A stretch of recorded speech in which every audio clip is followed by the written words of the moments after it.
ലബ്ബയുടെ വാദമല്ലട്ടോ, നിങ്ങളുടെ വാദം ലബ്ബ വെച്ച് പുലർത്തിയിരുന്നു ഇന്നലെ വരെ. ആ വാദം ഇപ്പോൾ നിങ്ങൾ തിരുത്തി. തവസ്സുലിന്റെ തെളിവുകൾ മുഴുവനും, അഥവാ ഇസ്തിഗാസക്ക് ഖുറാഫികൾ ഇസ്തിഗാസക്ക് തെളിവുദ്ധരിച്ച ഒട്ടനവധി തെളിവുകൾ അത് തവസ്സുലാണ്, ഇസ്തിഗാസ അല്ല, അതിൽ ഇസ്തിഗാസ ഇല്ല എന്ന് പറഞ്ഞ് മാറ്റിവച്ചിരിക്കുന്ന ഒട്ടേറെ സംഭവങ്ങൾ അത് ശിർക്കാണെന്ന് നിങ്ങൾ സ്ഥാപിച്ചതിലൂടെ നിങ്ങൾ ഇന്നലെ വരെ ഉണ്ടായിരുന്ന പാതയിൽ നിന്ന് 100% വ്യതിചലിച്ചു. ആ പാതയിലായിരുന്നു ഞാനുണ്ടായിരുന്നത്. ഇപ്പോൾ അതെല്ലാം ശിർക്കാണെന്ന് നിങ്ങളെ കൊണ്ട് പറയിപ്പിച്ച് ഈ പ്രസ്ഥാനത്തിന്റെ തനിനിറമെന്താണെന്ന് ഇവിടെ പൊതുജനങ്ങൾക്ക്, മുസ്ലിം ബഹുജനങ്ങൾക്ക് തിരിച്ചറിയാനുള്ള അവസരം ഈ സംഭവത്തിലൂടെ നിങ്ങൾ ഉണ്ടാക്കിക്കൊടുത്തു. സക്കരിയ സലാഹി കൂട്ടരും എന്തുകൊണ്ടാണ് നിങ്ങളിൽ നിന്നിങ്ങനെ മാറി നിന്നത്? അല്ലെങ്കിൽ അവർ മുജാഹിദ് പ്രസ്ഥാനമായി മാറി നിന്നത്?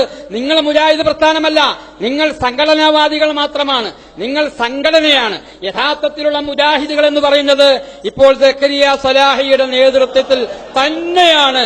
അവരാണ് മുജാഹിദുകൾ. അവർ സത്യത്തിന്റെ പാതയിൽ നിൽക്കാൻ വേണ്ടി കഠിനമായ പരിശ്രമം നടത്തിക്കൊണ്ടിരിക്കുന്നവരാണ്. ഇന്നലെ വരെ നിങ്ങൾ വച്ചു പുലർത്തിയിരുന്ന മുഴുവൻ വിശ്വാസങ്ങളെയും നിങ്ങൾ വെട്ടിനിരത്തിക്കൊണ്ട് മുൻഗാമികളുടെ പാതയിൽ നിന്ന് നിങ്ങൾ വ്യതിചലിച്ചിരിക്കുകയാണിപ്പോ. അതാണ് എനിക്ക് പറയാനുള്ളത്.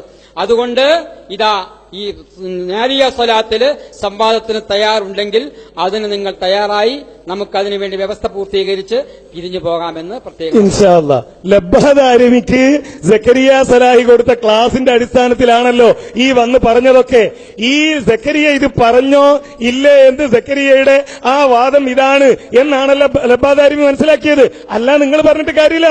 ലബ്ബാദാരിമിക്ക് വേണ്ടി ദുആ ചെയ്തു. നിങ്ങൾക്കും അറിയത് സക്കരിയാക്ക് ഈ വാദം ഇത് ലബ്ബന്റെ വാദം മാത്രമാണ്. പക്ഷേ സക്കരിയ അത് ലബ്ബയോട് പറഞ്ഞു ഈ വാദത്തിന് കുഴപ്പമില്ല. അതുകൊണ്ടാ ലബ്ബാദാരിമി ഇവിടെ വന്നിട്ട് ഇതാണ് സക്കരിയയുടെ മുജാഹിദ് പ്രസ്ഥാനം. ലബ്ബാദാരിമി വളരെ വിനയത്തോടെ പറയട്ടെ, തിരിച്ചു പോകുമ്പോ ഈ ഇടത്തും വലത്തും നിന്ന സഹോദരന്മാരുണ്ടല്ലോ, ഓലോടൊന്ന് ചോദിച്ചു വെക്കുക, ഞാൻ പറഞ്ഞതന്നല്ലേ പഴയ മുജാഹിദ് ആദർശം? അപ്പൊ അവര് പറഞ്ഞുതരും ഇതല്ല മൗലവി, അതിങ്ങൾക്ക് തെറ്റിപ്പോയി, ഇതല്ല. ഈ റസൂലിന്റെ ഖബറിന്റെ അരികിൽ ചെന്ന് യാ ഖൈറ മന്ദുഫിനത്ത് പറഞ്ഞാൽ അതാണ് ഇസ്ലാം, അത് ശിർക്കല്ല എന്ന് പറയുന്നതാണ് മുജാഹിദ് പ്രസ്ഥാനം. റസൂലിന്റെ ഖബറിന്റെ അരികിൽ ചെന്ന് ഇസ്തസ്ഖിലി ഉമ്മത്തിക്ക എന്ന് പറഞ്ഞാൽ അത് ശിർക്കൽ എന്ന് പറയുന്നതാണ് മുജാഹിദ് പ്രസ്ഥാനം. റസൂൽ സല്ലല്ലാഹു അലൈഹി വസല്ലമ ജീവിച്ചിരിക്കുന്ന കാലത്ത് ഇസ്തിസ്ഖാന് വേണ്ടി റസൂലിന്റെ അരികിൽ ചെല്ലുന്നത് പോലെ കഴിവിൽപ്പെട്ടത് ചോദിക്കലാണ് മരിച്ചുപോയ വഫാത്തായ റസൂലിനോട് ചോദിക്കുന്നത് എന്ന് പറയുന്നതാണ് മുജാഹിദ് പ്രസ്ഥാനം എന്ന് ലബ്ബാദാരിമി പറഞ്ഞാൽ മുജാഹിദ് പ്രസ്ഥാനത്തിന്റെ മീമുണ്ടാൻ അവകാശങ്ങൾക്കില്ല. മീമുണ്ടാൻ നിങ്ങൾക്ക് അവകാശമില്ല. ഈ സാധാരണക്കാരോട് ചോദിക്ക്, സക്കരിയാനോടല്ല ചോദിക്കേണ്ടത്, സാധാരണക്കാരോട് ചോദിക്ക്, അവർ കേട്ട തൗഹീദ് എന്താണ്?